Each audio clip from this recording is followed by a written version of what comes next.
Guys, DK back at you with another video here for the NBA main slate here on Tuesday. Just a 3-game slate here. But first, real quick, let's look back and see how we did last night. So as you can see, a little disappointing. Missed the cash line here last night. So I ended up going with Doncic, Jimmy Butler, Jabari Parker, Bobby Portis, Cantor, Lonzo, Kuzma, McGee. So the Dallas-Chicago game, a little disappointing. I thought it'd be a little more high scoring. And with Dallas being one of the worst rebounding teams in the league, I thought Jabari and Bobby Portis would have a little better day. It's a little disappointing there. Doncic was okay. He was pretty chalky. Jimmy Butler was also pretty chalky, but he's kind of a letdown, even with Wiggins getting hurt. Pretty disappointing for Jimmy Butler as well. Cantor is okay. He's a double-double machine. Again, he disappointed a little bit. The main reason that kept me out of the cashing was San Antonio, LA going into overtime. I did have 3 pieces, and I talked about LaMarcus Aldridge, how much I loved him. I just couldn't fit him in my final lineup, and that's ended up costing me not having him as well as not having DeRozan too. That was just that basically is what kept me from cashing. But luckily, this is DFS, and we can get right back into it today. So 3-game slate. So normally in these videos, I do a cash game video, but since this is only 3 games, I'm just going to kind of go team by team, go with more in-depth analysis. So real quick, let's look at the over-unders. So 216 for Philly, Detroit, almost 240 for the Clippers in New Orleans, which is absolutely insane. And then Sacramento, Denver is 228.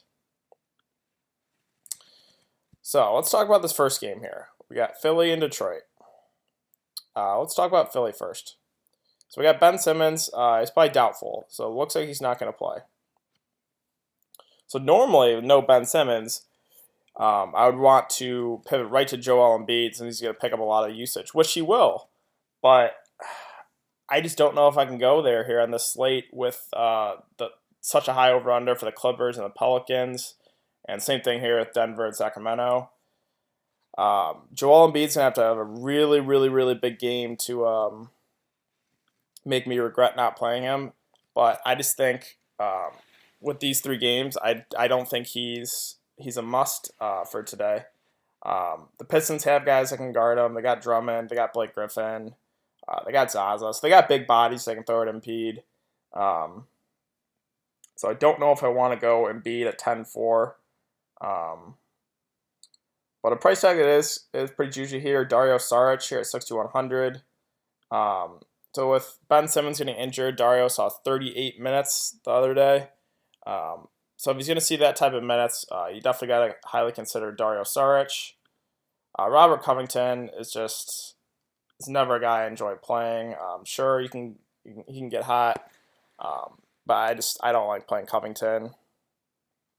JJ Redick, he shot the ball very well last game, 31 points, almost 50 FanDuel points. So he's definitely going to pick up some usage without Ben Simmons. So I don't mind going with JJ. But my real interest here is these cheap guys. Markelle Fultz, he's going to pick up the start at point guard. But it's just a matter of, is he going to see that many minutes? Even with Ben Simmons out, he only saw 23 minutes. Him starting the first half, JJ Redick starting the second half is I'm not really a fan of that. I'd rather take the salary relief here. I think I can go TJ McConnell at 3,800. He saw 25 minutes. I do expect him to see around that. And this salary at 3,800, he's not going to kill you even if he has a bad game. So I really think we got to get some of these cheapies in here to fit the studs that we want. So on the Detroit side, not a whole lot sticking out the page to me. Like I said, guys, this is the lowest over/under by far. Certainly Drummond and Blake Griffin are GPP viable. But like I said, I just prefer the other 2 games. I certainly don't have a problem with either of these guys. I do think they'll be pretty low owned. So take that in consideration. Reggie Jackson at 5,800. Again, I don't know if to go there on this slate. Stanley Johnson, you could give a look to for salary relief. Ish Smith here at 4,100. I do kind of like this play. He's seeing close to 30 minutes every night. So he's going to continue to see those type of minutes. I do like that play for salary relief. Zaza you can give a look at if Drummond gets in foul trouble trying to guard Embiid. He's been pretty productive here. I do expect him to see 15 to 20 minutes. So that's just GPPs. That's about it, guys. I'm not really not a big fan of Philly and Detroit. But now let's get into the Clippers and the Pelicans. Like I said, I've never seen an over/under this high. It's just insane. The Pelicans, they play at such a fast pace. The Clippers, they also play at a pretty fast pace. But the Pelicans, we really like that they just run strictly an 8-man rotation. So I like everyone in this game basically. So first, let's talk about the Clippers side. And a guy that's too underpriced here. It's Tobias Harris at 7,500. With this high of an over/under, it's supposed to stay close. He's basically their main guy. He's seeing close to 40 minutes a night. He's just too underpriced here. I love Tobias. If you want the pivot off Tobias, I certainly don't mind Gallinari. I think Gallinari's going to have the task of covering Anthony Davis. So I'm not sure he could get into foul trouble. Because I really don't see Marcin Gortat being able to stay with Anthony Davis. I think I might throw Gallinari on him. So certainly can give a look to him. I'm just kind of concerned about him getting in foul trouble. I don't think they'll throw Tobias on Anthony Davis. I think they'll have Gallo on him. Another player that's sticking out the page for me here is Lou Williams. Now we know he's not seeing the 30 minutes he was last season, 30-plus minutes. He's only seeing mid-20s. But he's going to jack the ball a lot. Shot at 10, 12, 16 times. The Pelicans, they just play at such a fast pace. Don't play a lot of defense. So I really like this discounted price here for Lou Williams at 5,200. Another player that's sticking on the page for me here is Montrezl Harrell. We did see him go off against Houston in only 24 minutes. Like I said, this game's probably going to go small ball more, so I do think Montrez is certainly viable here for salary relief. Gortat, I don't think I want to go there. Like I said, I don't really think he can stay with Anthony Davis. I think they'll run more small ball. They might throw Montrez on AD for a bit. This is going to be interesting to kind of see how they do this. Boban, he's very productive when given the minutes. I just don't know if he's going to see 15 minutes today. You can give a shot at him though for GPPs. Shai Gilgeous-Alexander, I really like this price tag here for the rookie, 3,900. Doc Rivers, he's going to play him 25 minutes. So in this up-tempo matchup, I really like Shai Gilgeous-Alexander. If you want the pivot off of him, low ownership, I think Patrick Beverley. He's not seeing that many minutes. Hasn't been that productive. I do prefer Shai Gilgeous-Alexander, but I don't mind Patrick Beverley as a pivot. Avery Bradley, he's just been terrible. Not really seeing the minutes. I guess you could give a GPP shot at him, but I don't know if I want to go there here. Now let's talk about New Orleans real quick. So basically, for me, it's the top five here that I have interest in. It's AD, it's Drew Holiday, it's Mirotic, it's Randall, and it's Alfred Payton. Each one more, I guess, for salary relief. I don't really like playing guys that just stand in the corner and shoot threes. His production is basically only from actual points. So I just don't know if I want to go Etuan today. I guess I don't mind him for salary relief, like I said, but it's these five that I have the main interest in. With New Orleans only running an 8-man rotation, all these guys are going to see upper 30s minutes. It's just, I'm not fading Anthony Davis today, no matter what. We saw when he got a full on minutes against the Rockets, he put up close to 80. In only 27 minutes against the Kings, he put up 55. So this game should stay close. That's me, Anthony Davis playing close to 40 minutes. He's a lock and load today.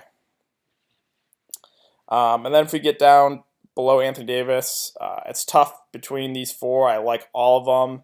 It's just a matter of who fits into your roster. I don't think there's a way to differentiate any of these guys. I guess, I mean, Mirotic has been very, very hot shooting the ball. So I think that might go down a bit. So I'll temper my expectations. I don't think Mirotic is going to be putting up, 50 points a night. But I certainly don't mind him here at 7,200. Julius Randle, the only issue with him is the minutes. He's not seeing 30 minutes. He's only seeing 24 minutes each of the last 2 games, but very productive in those minutes. And Alfred Payton here, I don't mind him at all either. Is going to draw the defense of Patrick Beverley. But again, 6,400, great price tag here for this up-tempo matchup. So let's get into the final game of the night here real quick with the Kings and the Nuggets. So if we look at the Kings side, it's just this team is, I hate playing guys from Sacramento because the rotations are just so wacky. It's so inconsistent at a night-to-night basis. You never know who's going to see the minutes. But there is, I guess, one guy that's been pretty consistent here is Darian Fox. That was a blowout where he saw 27 minutes, but he should see, upper 30s to lower 40s minutes. So certainly don't mind Darian Fox at all. He would be the king that I have the most interest in. Cauley Stein, we saw he had that big night against Utah opening night, and then kind of not so good next 2 nights. He's going to have the task of guarding Nikola Jokic, so could get in foul trouble. But don't mind him. He's definitely got the upside. If we scroll down here, I don't mind Marvin Bagley III. He's seeing a good amount of minutes here. So I certainly do not mind Marvin Bagley. And another guy that I like this price tag on is Harry Giles. He should see 15 minutes here. Could see a little more if some of those Sacramento bigs get in foul trouble, if Cauley Stein or Bagley get in foul trouble. So certainly don't mind Harry Giles there for salary relief. Other than that, Yogi Ferrell, I guess you could look to for salary relief. Frank Mason, he was supposed to start opening night, only saw 5 minutes. I saw 20 minutes against New Orleans, and then didn't play at all the last game, so I just don't think he can go there. Bielitsa, like I said, the Kings are just so inconsistent with the minutes, GPP only. Buddy Hield, he can get hot, but again, the minutes are just too inconsistent for my liking.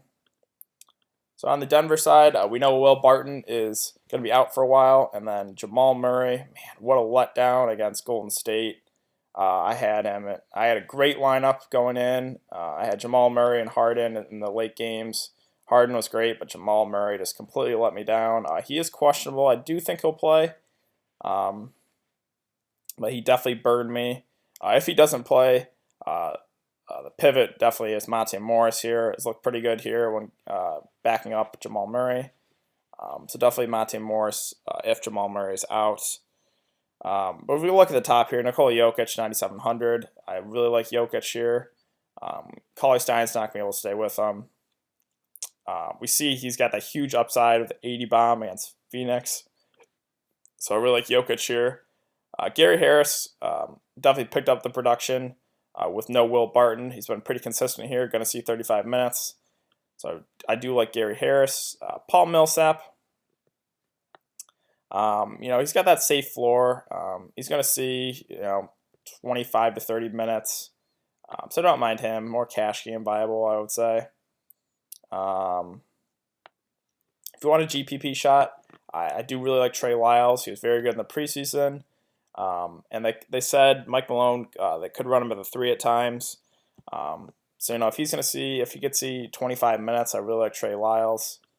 But GPP only. Torrey Craig, we saw he picked up the start with Will Barton out. Saw 27 minutes. Not bad for 27 minutes. I just don't know if I want to go there.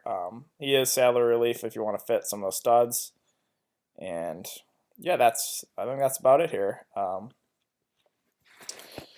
So thank you guys so much for watching. If you guys have been enjoying the content, please like this video and subscribe. It really helps me out. And yeah, I will see you guys tomorrow for Wednesday's main slate.